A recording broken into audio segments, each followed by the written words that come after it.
اللہ کے دربار میں تقرب حاصل کرنے کا، قربت حاصل کرنے کا، اپنے گناہوں کو معاف کروانے کا، مغفرت اور سعادت مندی سے مالا مال ہونے کا۔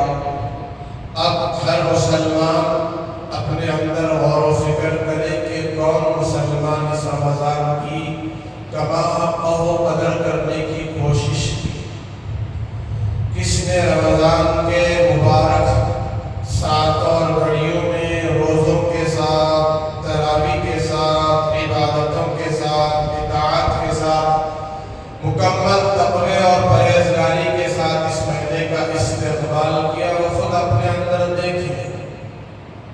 اگر کسی نے کیا ہے رمضان کا استقبال تمام اس کے ارکان کے ساتھ، جیسے میں نے عرض کیا، روزے بھی ہیں، تراویح بھی ہے، اس میں راتیں بھی ہیں، تاخراتیں بھی ہیں، لیلۃ القدر بھی ہے، اور اس میں تقویٰ ہے، طہارت ہے، صدقہ و خیرات ہے، ایک دوسرے کے ساتھ غم خواری کرنا ہے، صلہ رحمی ہے، اپنے دل کو پاک و صاف کرنا ہے کینہ، کپٹ، حسد، بغض، عداوت سے، نفرت سے اور ہر حرام سے اپنے آپ کو بچانا، ماں باپ کی اطاعت، فرما برداری، رشتے ناتوں کو جوڑے رکھنا اور اپنے مالوں کی زکوٰۃ ادا کرنا۔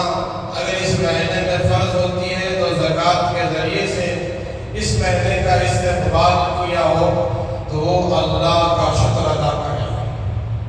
اللہ تبارک و تعالیٰ نے ان لوگوں کو اپنی جانب سے بہترین توفیق عطا فرمایا ہے، تو اللہ کا اس پر بہت شکر ادا کرے کہ اللہ نے سارے اعمال کرنے کی ہمیں توفیق دیا۔ اور دوسری طرف اگر کوئی رمضان کو رمضان نہ سمجھا، رمضان بھی غیر رمضان کی طرح گزار دیا، اب 2-3 دن باقی ہیں، یہ بھی گزر جائیں گے، نہ اس نے روزوں کا استقبال، تراویح کا استقبال، نہ ہی تہجد اور سحری کا استقبال، نہ ہی دیگر اعمال جو اللہ تبارک و تعالیٰ کو اس ماہ میں بہت پسند ہے ان اعمال کا استقبال کیا، بلکہ یوں ہی غفلت میں گزار دیا، تو وہ لکھ کر رکھ لے جیسے اس نے رمضان کی ناقدری کی ہے، ایسے ہی رمضان بھی اس کی ناقدری کرے گا، اور رمضان کے پیدا کرنے والے، رمضان کے بنانے والے خالق کو بھی اس نے ناراض کر دیا اور اللہ کی مغفرت عامہ سے محروم ہو گیا۔ دعا فرمائے اللہ تبارک و تعالیٰ ہم سب کو رمضان المبارک کی ہر گھڑی کی قدردانی کی توفیق عطا فرمائے۔ بڑی تیزی سے رمضان گزر رہا ہے، پتہ بھی نہیں چلا کہ رمضان کب آیا، یوں محسوس ہوتا ہے، پتہ بھی نہیں چلا کہ رمضان کب ختم ہو رہا، ایسا جو ہے تیزی کے ساتھ رمضان گزر رہا ہے۔ میرے بزرگوں، یہ ہے روزے داروں کا حال میں بتا رہا، جنہوں نے اس مہینے میں روزے رکھے، جو روزے نہیں رکھے وہ سنے بیٹھ کر، جنہوں نے اس مہینے میں پورے روزے رکھے، پوری تراویح پڑھی، قرآن کی تلاوت کثرت سے کی، صدقہ و خیرات کیا، سحری و افطاری کا انتظام کیا، غریبوں کے ساتھ غم خواری اور غم گساری کا معاملہ کیا، اپنے مالوں کی زکوٰۃ ادا کرتے رہے اور دیگر نوافل اس پر عمل کرتے رہے، تو ان روزے داروں کا، ان رمضان المبارک کی قدردانوں کا یہ حال ہے کہ آج بولو بھائی 27واں روزہ ہے، کتنا روزہ ہے؟ 27واں روزہ۔ ان روزے داروں پر 27 روزے ختم ہو رہے ہیں، ان کے لیے اتنا تیزی سے گزر گیا، اور رمضان المبارک جو ہے اتنی برکتوں اور سعادتوں کے ساتھ ہونے کے باوجود اتنی تیزی سے گزر گیا، تو اب ان غیر روزے دار جو روزہ خور تھے، رمضان میں بھی رمضان کی ناقدری کر رہے تھے، روزہ نہیں رکھ رہے تھے، تو ان پر کیا رمضان نہیں گزرا؟ 27 دن نہیں گزرے رمضان کے، روزے تو نہیں بلکہ دن نہیں گزرے، گزر گئے، یہ دن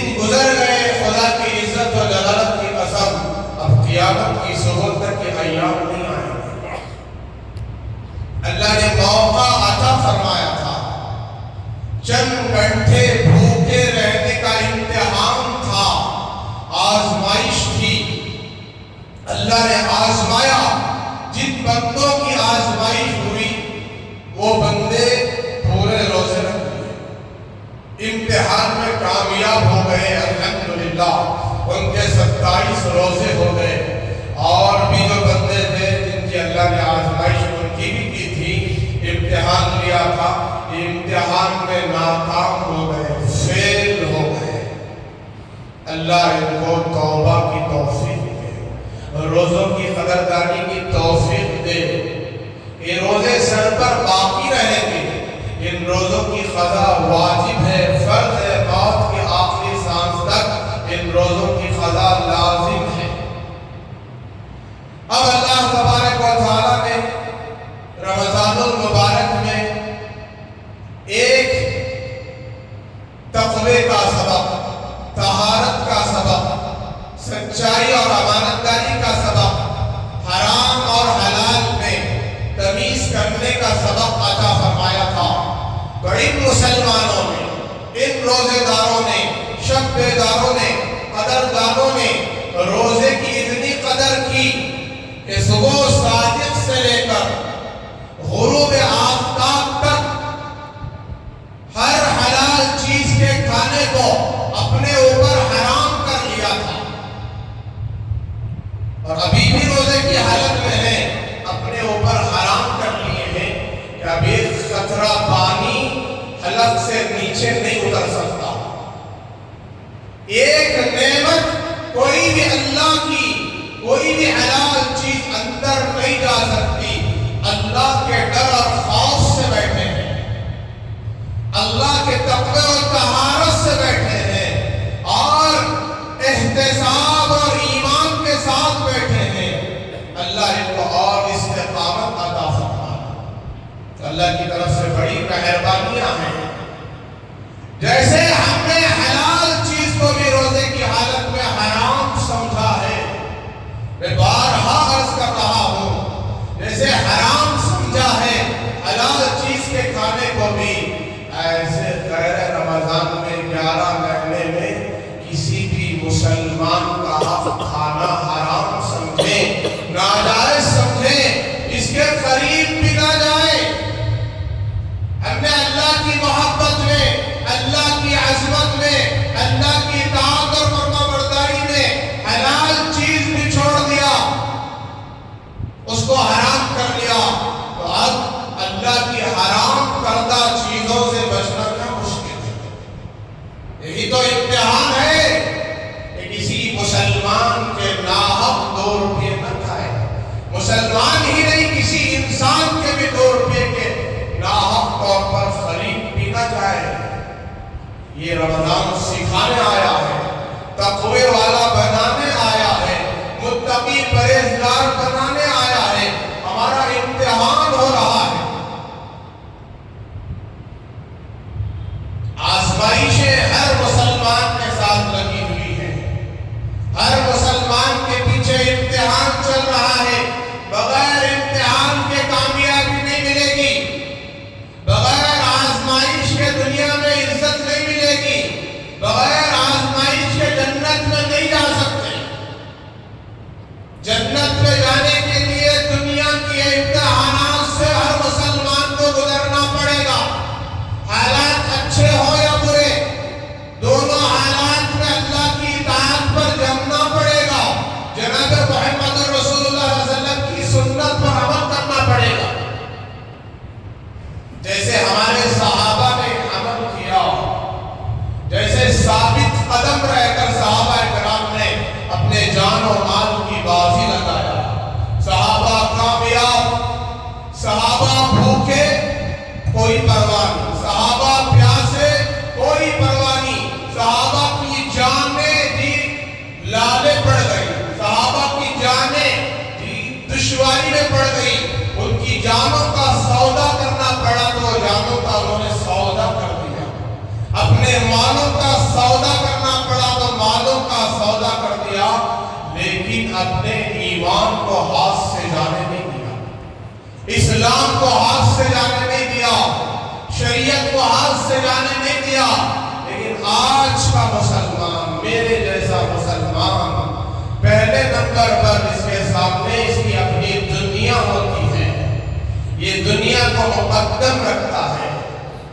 چیزوں کو مقدم رکھتا ہے، اسباب کو مقدم رکھتا ہے، چیزوں کے ساتھ، اسباب کے ساتھ، اس کی خواہشات کے ساتھ۔ جی شریعت اور دین نصیب ہوتا ہے تو ٹھیک ہے، اس کے بغیر نصیب نہیں ہوتا تو کوئی پرواہ نہیں ہے ایمان کی، شریعت کی، اسلام کی، دین کی۔ کہ اللہ تبارک و تعالیٰ نے صحابہ کو آزمایا، صحابہ 100% کامیاب ہوئے، اللہ نے ان کے جوتیوں میں دنیا کے ڈھیر لگا دیے، سونے چاندی ہیرے جواہرات کے ڈھیر لگا دیے۔ ایک وقت تھا وہ کامیابی کی، امتحان چل رہا تھا، جب امتحان پورا ہو گیا تو پھر ساری دنیا ان کے صدموں میں آ کر پڑ گئی۔ اور ہم بھی مسلمان ہیں، ہم بھی رسول اللہ کے ماننے والے، صحابہ کے ماننے والے، دین و شریعت کے ماننے والے، لیکن آج ہم دنیا کے لیے ٹھوکریں کھا رہے ہیں، دنیا کے خاطر اپنے آپ کو تھکا رہے ہیں، ذلیل کر رہے ہیں، بے عزت کر رہے ہیں، اور جو اللہ نے مال عطا فرمایا اس مال کی ناقدری کر رہے ہیں، ناشکری کر رہے ہیں۔ اللہ کی طرف سے جو آزمائش ہو رہی ہے اس میں اور زیادہ سستی اور غفلت میں پڑے ہوئے ہیں۔ اللہ لے کر بھی آزماتا ہے، دے کر بھی آزماتا ہے۔ میں نے گزشتہ واقعہ سنایا تھا، بنی اسرائیل میں 3 لوگوں کا امتحان اللہ نے لیا۔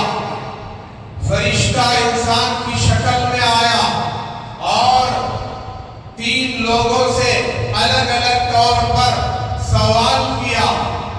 ایک کوڑی تھا، ایک گنجا تھا جس کے سر پر بالکل بال نہیں تھے، اور ایک اندھا تھا۔ آپ نے واقعہ سنا تو کوڑی سے پوچھتا ہے کہ تیرا کیا مسئلہ ہے، تو اس نے کیا جواب دیا تھا کہ میں کوڑ کے مرض میں مبتلا ہوں، میرے کوڑ کا مرض ختم ہو جائے۔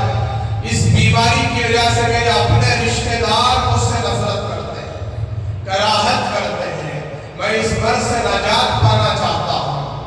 تو فرشتے نے دعا کی تو اس کے کوڑ کا مرض ختم ہو گیا۔ پھر پوچھا تیری کیا آرزو ہے، تو اس نے جواب دیا کہ مجھے اونٹوں جیسا اللہ مال دے۔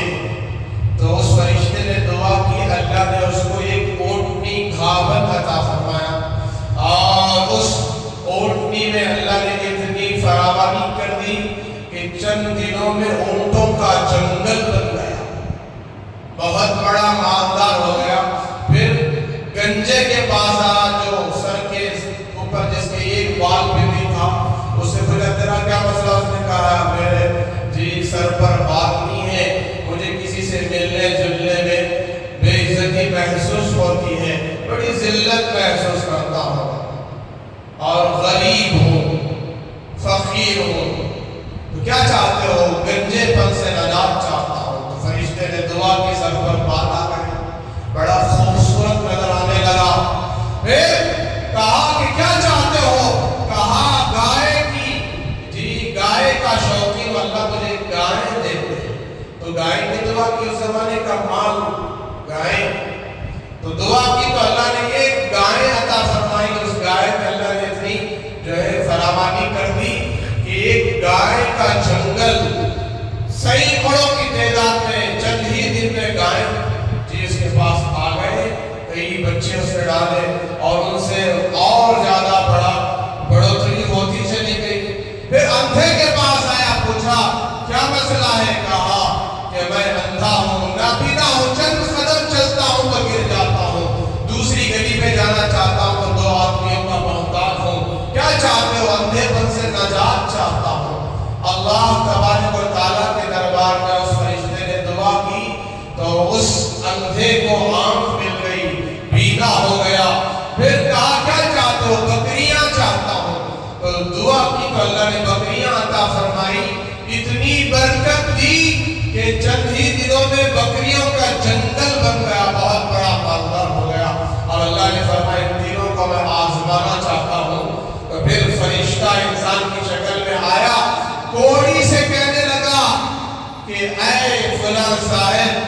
بڑے مالدار ہو، تم بہت بڑے ذمہ دار ہو، میں بڑا مسکین، مسافر، مجبور، لاچار کہ میرے پاس ایک سواری بھی نہیں ہے اور میں مجبور ہوں، اپنے علاقے کو جانا چاہتا ہوں، لہذا تم بڑے مالدار ہو، تمہارے پاس اونٹوں کا جنگل ہے، مجھے ایک اونٹ دے دو، تمہارا کچھ نہیں بگڑے گا۔ اور میں نے یہ بھی سنا ہے کہ تم ایک زمانے میں، ایک دور میں کوڑی تھے اور غریب تھے، کوڑ کے مرض میں تھے، اللہ نے تمہیں شفا عطا فرمایا، کوڑ کے مرض سے نجات عطا فرمایا۔ اس کوڑ کے مرض والے نے کیا کہا؟ کوڑی نے کہ تو کوڑی، تیرا باپ کوڑی۔ کیا کہا؟ تو کوڑی، تیرا باپ کوڑی، اور کسے تو غریب کہہ رہا ہے؟ میں تو خاندانی رئیس ہوں، خاندانی مالدار کبیر ہوں، یہ سب میرا مال ہے۔ تو پھر اس نے انکار کر دیا۔ تو فرشتہ تو انسان کی شکل میں آزمائش کے لیے آیا تھا، کہا اگر تو اپنی بات میں جھوٹا ہے تو اللہ تجھے ویسا ہی کر دے جیسے پہلے تھا۔ تو پھر سے وہ کوڑ کے مرض میں آ گیا اور اللہ تبارک و تعالیٰ نے وبا چلایا جس سے سارے اونٹ مر گئے، ہزاروں اونٹ ختم ہو گئے، ہلاک ہو گئے۔ پھر کس کے پاس آیا؟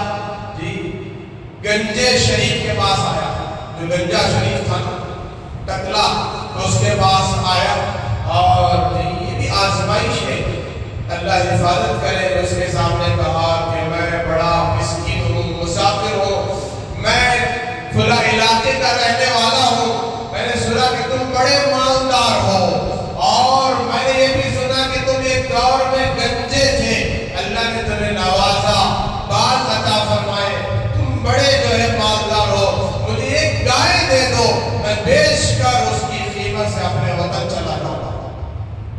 تو اس نے کہا کہ تو گنجا، تیرا نانا گنجا، میں تو خاندانی، میں تو اس مال کو اپنی طاقت سے کمایا ہے، اپنی چالاکی سے کمایا ہے، اپنے ہنر سے حاصل کیا ہے۔ جیسے لوگ آج کہتے ہیں نا، یہ مال ہم نے اپنی طاقت سے کمایا، اپنی چالاکی سے کمایا ہے۔ زکات دینے پیچھے ہٹ جاتے ہیں، برابر مال نہیں نکالتے۔ 1,00,000 روپے ہے تو 2,500 نکالنا مشکل نہیں ہے۔ 10 لاکھ روپے ہیں تو کتنے نکالنا؟ بولو بھائی، 25,000، کتنے ہزار؟ یہاں مشکل ہو جاتا ہے، جو 25,000 ذرا بڑی رقم ہے، یہاں نکالتے ہوئے دل میں بہت زیادہ تکلیف ہونے لگتی ہے۔ میں کمایا، یہ میرا مال ہے، میری دولت ہے، اب 25,000 کی زکات، 1,00,000 کے 2,500، 4 لاکھ کے 10,000، 8 لاکھ کے 20,000، 10 لاکھ کے کتنے ہو گئے؟ 25,000 کی زکات۔ تو یہاں دشواری ہو گئی۔ تو یہ اللہ ہی کا دیا ہوا مال ہے، اللہ ہی نے عطا کیا ہے، اللہ آزما رہے ہیں۔ اللہ چاہتے تو تمہیں 10 روپے کی بھی مالک نہ بناتے، 10 کوڑی کے بھی محتاج بنا دیتے۔ آج اللہ نے تمہیں 10 لاکھ کا مالک بنایا ہے تو اللہ کا شکر ادا کرو، اللہ نے مجھے مالدار بنایا ہے، اللہ نے مجھے دینے والا بنایا ہے، مانگنے والا نہیں بنایا۔ قرآن کی بھی آیت ہے، حدیث میں بھی آتا ہے کہ دینے والا ہاتھ لینے والے ہاتھ سے بہت بہتر ہے، لینے والے ہاتھ سے دینے والا ہاتھ بہتر ہے۔ دینا سیکھے، لینا نہ سیکھے۔ ہاں واقعی مجبور ہیں تو لے سکتے ہیں، لیکن اللہ سے کیا مانگنا ہے؟ اے اللہ ہمیں دینے والا بنا، لینے والا نہ بنا۔ تو اس سے جب کہا تو اس نے بھی انکار کر دیا، اور اس نے کہا اگر تو اپنی بات میں جھوٹا ہے تو اللہ تجھے ویسا ہی کر دے جیسا تو پہلے تھا۔ تو فرشتے کی بد دعا ہوئی، وہ پہلے سے واپس گنج شریف تشریف لایا، گنجا ہو گیا، سر کے بال سارے ختم ہو گئے 1 سیکنڈ میں، اور سارے گائے مر گئے، ختم ہو گئی، غریب کا غریب رہ گیا۔ اب تیسرا نمبر کس کا ہے؟ نابینا کا ہے، جو ابھی آنکھ والا ہے، اس کے پاس آیا اور آ کر سلام کیا اور کہا اس سے کہ میں بڑا مجبور ہوں، لاچار ہوں، مسکین ہوں، مسافر ہوں، فلاں علاقے کا رہنے والا ہوں، میں نے سنا ہے کہ تم بہت بڑے مالدار ہو، تمہارے پاس بکریوں کے ریوڑ ہیں، اور میں نے یہ بھی سنا ہے کہ تم اندھے تھے، تم نابینا تھے، اللہ نے تمہیں بصارت عطا فرمائی، دیکھنے کی طاقت، قوت، صلاحیت عطا فرمائی، دیکھو میں بڑا پریشان ہوں، اللہ کے لیے مجھے کچھ بکریاں دے دو، میں اس کو بیچ کر اپنے علاقے پہنچ جاؤں گا۔ تو نابینا نے کہا ہاں ہاں بے شک، الحمدللہ، اللہ کا شکر ہوا، اللہ نے ایک بندہ نوازی فرمایا، اللہ نے مجھے نوازا، میں نابینا تھا، مجھے آنکھ عطا فرمایا، میں غریب تھا، مجبور تھا، مسکین تھا، اللہ نے مجھے بکریوں کا مال عطا فرمایا، یہ سارا ریوڑ اللہ نے عطا فرمایا ہے، تم جتنے چاہے لے جاؤ، نہیں پوچھوں گا کہ کیوں لے جا رہے ہیں، جتنے چاہے چھوڑ جاؤ، میں نہیں پوچھوں گا اتنا کیوں چھوڑ دیا، اتنا کیوں لے لیا، یہ اللہ کا مجھ پر کرم ہے، فضل ہے، میں تو غریب تھا، نابینا تھا۔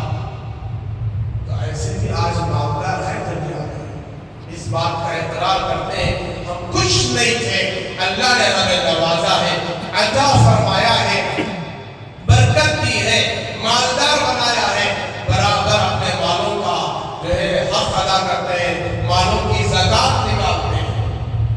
میں نے گزشتہ میں عرض کیا، جنگل میں مال ہلاک ہو یا خشکی و تری میں مال ہلاک ہو، جہاں کہیں بھی مال تباہ و برباد ہوتا ہے، خدا کی عزت و جلالت کی قسم، وہ اپنے مالوں کی زکات نہ دینے کی وجہ سے ہلاک ہوتا ہے، تباہ ہوتا ہے، حضور کا فرمان ہے یہ ہو کر رہے گا، مال تباہ ہو جائے گا، برباد ہو جائے گا، مال باقی نہیں رہے گا، مالوں کی حفاظت زکات کے ذریعے سے کرو، اپنے مالوں کی زکات دے دو۔